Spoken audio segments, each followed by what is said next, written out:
GEGE Akutami, how you never fail to impress me, old friend. What's up, guys? I'm Panzer, and here we are to do a breakdown discussion where I give you my thoughts on the newest, strongest of the Jujutsu Kaisen, I guess trilogy now is 0, JJK, and now Modulo, but the Jujutsu Kaisen trilogy, Dabura, Karaba, the one who descended from the heavens to soak us in malicious light. And why I have so many thoughts, but only 15 minutes to give them to you. So let's not waste any more time and let's hop right into it. Here, let me start the timer right now. Okay, so Dabura is an interesting character to me, mainly because I thought I was not going to care about the character at all. Actually, when he was first introduced, literally everyone else was like, oh, he's the new Sukuna. I suppose, notably back at the start of Modulo, he was definitely, shockingly enough, one of the more, I'm not going to say plain or less interesting characters, but he was one of the characters that had the least discussion focused on him, because everyone sort of guessed, quote-unquote, his narrative role. And notably, the most amazing thing about Dabura is the fact that we all guessed his narrative role, yet at the same time, we were right and wrong, seemingly. And that comes down to a couple of different factors. When it comes to the role that Sukuna played in the original narrative, he is the main antagonist. That's not, debatable. I know there are a lot of people, myself included for a while, who would have loved Kenjaku to be the main antagonist, and we can definitely argue that Kenjaku was, the main facilitator of the narrative of JJK.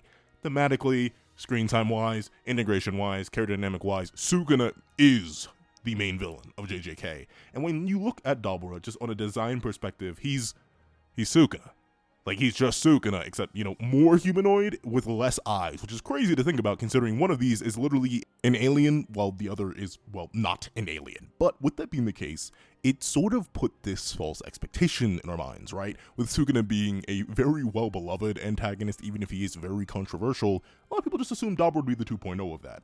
In fact, with that being the case, a lot of people, myself included, wrote off Dabura as a character. We thought, he's going to be the strongest archetype, he'll be there, he'll be cool, he'll have fights or whatever, but we weren't too excited, especially with Modulo being confirmed to be a short-run series. No one really expected Dabura to get the character writing that would, actually make him kind of goated. Yet, GEGE Akutami, the madman that they are, were like, yeah, you think that, huh? Let me take this baseball bat straight to your ankles and make Dabura one of my best written characters ever and give him barely any screen time. And that's literally exactly what GEGE did. Dabura is the new strongest of the current era, quote-unquote. He is in a very similar role to a Ryomen Sukuna of the Heian era, a Gojo Satoru of the modern era, technically, weirdly enough, a Toji Fushiguro / Zenin of, the pre-modern era?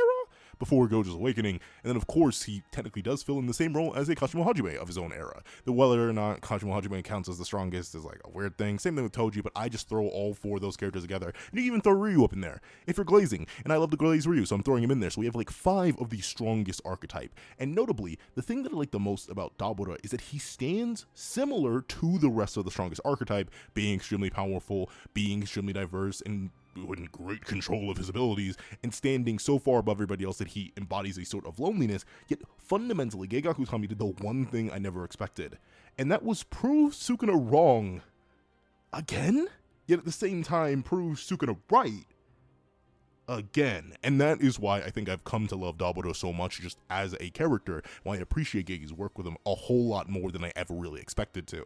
And the main reason I say that is Dabura is the strongest, right? That's not really a debate. Outside of a hypothetical Yuji Todori coming back, or maybe a super giga amped 68 years of prep time Mahito coming back and being the actual secret strongest his entire time, in the current state of Jujutsu Kaisen Modulo, Dabura is the strongest. Yet at the same time, in comparison to the previous strongest, he stands with the, I would say, hardline confirmed, least amount of agency relative to his other strongest archetypes. When you think about Sukuna in the Heian era, he was literally viewed as a god, right? People could not mess with him. If they did mess with him, they were fried one way or another. In some cases, they were literally fried and eaten by him thanks to Urume. In the case of the modern era, Satoru Gojo literally determined the state of the world, not just by his birth changing the balance of things, but also, him allowing characters like Yuta, characters like Yuji, aka the two main characters of the, guess technically, it feels so weird calling Zero like a prequel, but technically that's what it is, a prequel series. And the main series, they are only allowed to exist because of Satoru Gojo himself, because he is the strongest. The Jujutsu world exists the way it does because Satoru Gojo is the strongest. The whole plot is built around Satoru Gojo being the strongest of the modern era. So obviously, he has a whole lot of agency and control in his own way. And of course, Kashimo Hajime had agency and control in his limited scope for the fact that no one could really do anything. The man lived to old age, vibing out because he could just do whatever he wanted. While we don't know enough about Ryu's time as the strongest or Toji's time, both of those characters kind of just did what they wanted, how they wanted, and that sort of led to their lives feeling a little bit hollow. And we have an interesting case with Dabura, where he is the strongest, yet he is bound by that human connection. And I think that's why I find the character so interesting. Notably, he's kind of like if Sukuna actually got to have a sibling. If you'll note, one thing about all these strongest archetypes is that they're only children, right? Think about Gojo. We don't know if he had any other siblings, but we do know he was taken from his parents at a young age, so maybe he did, but he never knew them. Sukuna did have a sibling.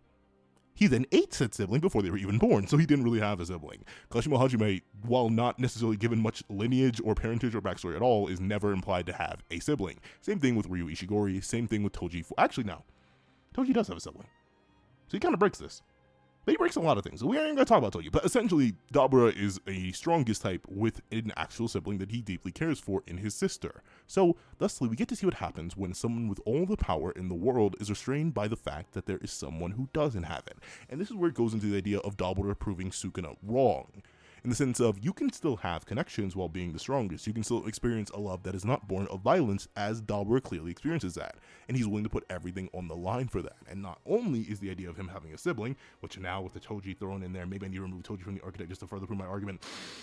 No, I refuse. I'm not going to. I'm doubling down. But not only is it the existence of his sister, who unfortunately just doesn't have like a solid design or a name, and I don't think ever will, but the other character of Dura, a friend to Dabura, someone who helped raise him up to his strongest status, a training partner, a friend, a best friend. Once again, proving Sukuna wrong. The idea of isolation being all you get when you become the strongest is just incorrect. We have Dabura having two different types of interaction, one familial, one friendly. Of course, neither of them went that positively because of how Dabura fits into the other archetype of the strongest, yet at the same time conflicts with it in the idea of him not having all the power in the world despite literally having all the power in the world. And you may be like, what? The idea that he is limited by the nature of his existence willingly on two fronts is insane. Remember, the whole reason he had to run away with the rest of the Remelians from the chieftain of the Deskunte is because of the Deskunte chieftain's ability, which put a death curse on his sister. Because Dabura managed to, subvert the trope of the strongest and quote-unquote prove Sukuna wrong, he is shackled by the weakness of his sister. If he didn't have her, then he would be the strongest unbridled. He may be able to just wipe out the Deskunte chief himself, but unfortunately, because of the conditions externally put upon him, which he wouldn't have if he had gone down the path of Sukuna, he technically does prove Sukuna right, just as he proves him wrong. In the same case with ultimately Dabura's fate of destroying his homie, Dura. If it wasn't for his nature, for his role, for his connections, he wouldn't have had to destroy his best friend. But of course, he did. But now we see Dabura in an even more unique position in comparison to his other strongest archetypes, where he once again continues to serve the will of another, but at the same time, he makes it different by doing it of his own free will while he serves another will. To elaborate, think of what Dabura is currently doing right now. Think of who Dabura is currently fighting for. Think of his position narratively. He's currently opposed to our human cast, right? He is an antagonist, but notably, you'll remember that it's not of really his own will. He's keeping a promise to a friend he had to break with his own two hands. That's who he's living for, right? He made a promise to Dura to protect the Remelians no matter the cost and no matter what they did, even if he doesn't understand them. And that's why I think it's so important that at the end, when he is the one who strikes down Yakimaru and puts Usami in a pretty bad state, as he walks away from the conflict, being reminded of Dura, seeing Usami's terror in regards to his sheer strength, he simply says, once again, it's because of the Kallions. A species, an existence that Dabura himself doesn't fully understand, yet has the power to dictate over. By his strength, by his position, by his point narratively and physically within his own world, he is given the ability to pass judgment, essentially. He passes judgment on Yakimaru, passes judgment on Usami, and ultimately is existing to pass judgment on humanity now. And I think that's why it's so good that he is fighting Mahoraga. A being that in the end of days, if you're to look at Mahoraga, especially relative to where it stands amongst the rest of the 10 Shadows technique, all being animals and beasts and creatures, I think Mahoraga, an endless beast of endless adaptation, perfectly represents humanity. We are untamable. We are ever adapting. As long as you don't wipe out all of us, another one will rise up and find a way to strike you down. And Dabura is currently fighting against that, just like two of the other previous strongest archetype. And that is peak. It's beautiful, it's juicy, it's delicious, and I think that's why I like Dabura so much. The idea that GEGE managed to make another of the strongest archetype that not only manages to function in just the base role of, okay, extremely big, bad, powerful character with really cool abilities who fights real cool and has cool curse technique and light stuff, and apparently a solid ability to manifest just sheer killing it. Like, it's just so cool on the base level of, okay, cool, strong fighting character in battle manga. But yet it still has all the interesting layers, and it comments so well on the previous strongest archetypes, especially the two major ones. Oh, okay, and the reason I'm so blown away by it is because Modulo is a short-run series, right? Dabura, when you think about relatively to how much screen time he had in comparison to even Satoru Gojo, who, if you go back to the original JJK, didn't actually have that much screen time, Dabura is amazing for how thoroughly he's characterized and how well he fits into the themes and narrative of not just Modulo, but the original series, and how he comments on the beliefs of the previous strongest archetypes. And how he sort of weirdly enough acts as a fusion of both of them. When you look at Dabura, he is kind of Gojo and Sukuna if they did the fusion dance in terms of what he stands to prove and do narratively. He is the strongest who is forging the rules of the world in the same way that Sukuna did and Gojo did, but like Gojo, he does value connections, he does value bonds, and ultimately he lives for an idea almost beyond himself. In this case, literally, considering he's executing Dura's will in a place where Dura can't anymore. And I think that's so cool. I think it's so beautiful. I think it's so peak. That's the thing.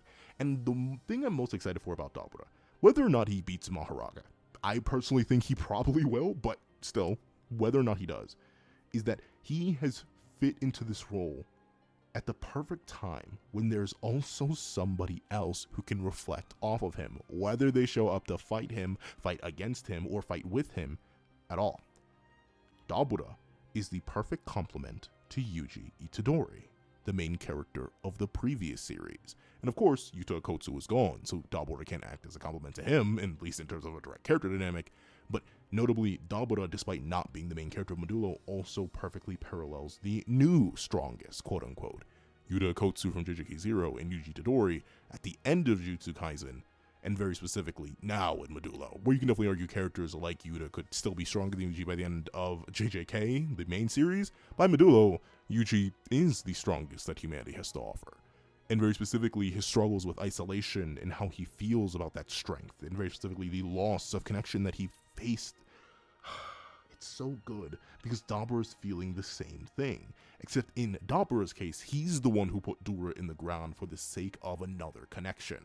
So now it's going to be very interesting to see how Yuji Itadori is going to bounce off Dabura, considering they both stand in very specific positions relative to their respective groups. Yuji Itadori is no longer a human, at least not in the purest sense, just as Dabura Karaba is not at all a Rumelian. But yet both still have those fundamental ties to their people. Ultimately, Dabura is still a Somori, and Yuji Itadori still at his base is a human. These two stand opposed. These two stand disconnected yet connected by the fate of being the strongest, by such a transcendental degree that they can feel nothing but loneliness even as they still crave and cherish connections. Yuji Itadori will go to no more funerals because he cannot stand to see the loss of those who he once cherished. Dabura Karaba had to put down one he once cherished in order to maintain the life of another he loved even more.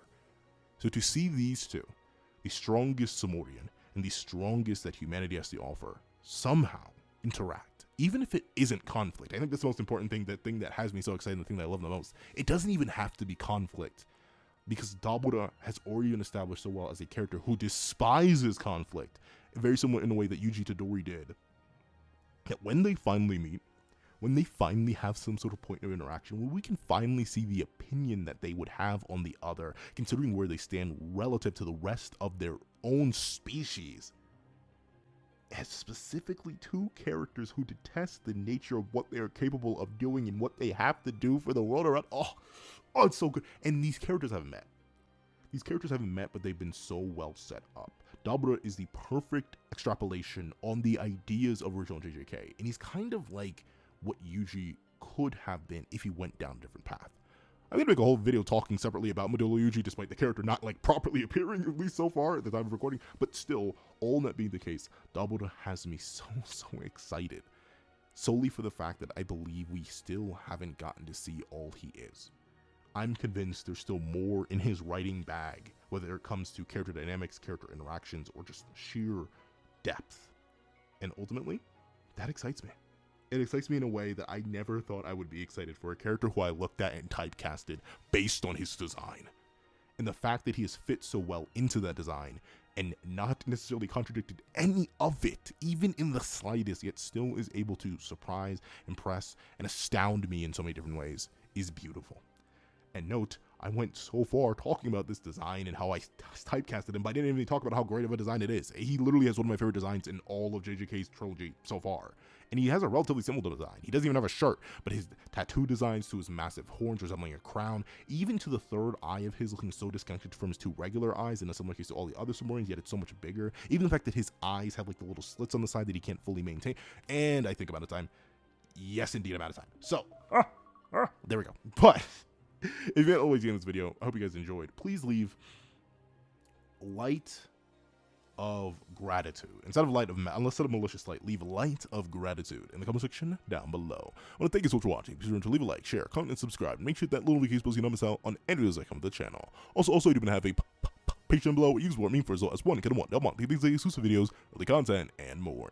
You also now become a member of the channel for as low as $3 a month to get the same perks and more. Some of those perks include the live reactions to the series I'm to review, ad-free variations of all my videos, early ad-free access to all my videos, and not just all videos over here, but all early ad-free access to all the videos on the second channel, that guy with the reaction, link in the description down below. I do 45-minute to 2-hour-long reaction videos over there, so please go check it out. And on top of that, you get your name listed at the end of literally every single video. If you are a patron and or member, if you are a $3 member or higher, you get your name listed and read aloud at the end of every single video I produce on this channel and any other channels that I happen to create. And on top of that, I do have a Ko-Fi down below if you want to drop 5 beans for a short video or 25 beans for a long video for the one time, or any support at all. Any support is always greatly appreciated. But now I want to thank you so much for watching and hope you guys have a wonderful day. This is that guy with the pencil, writing off.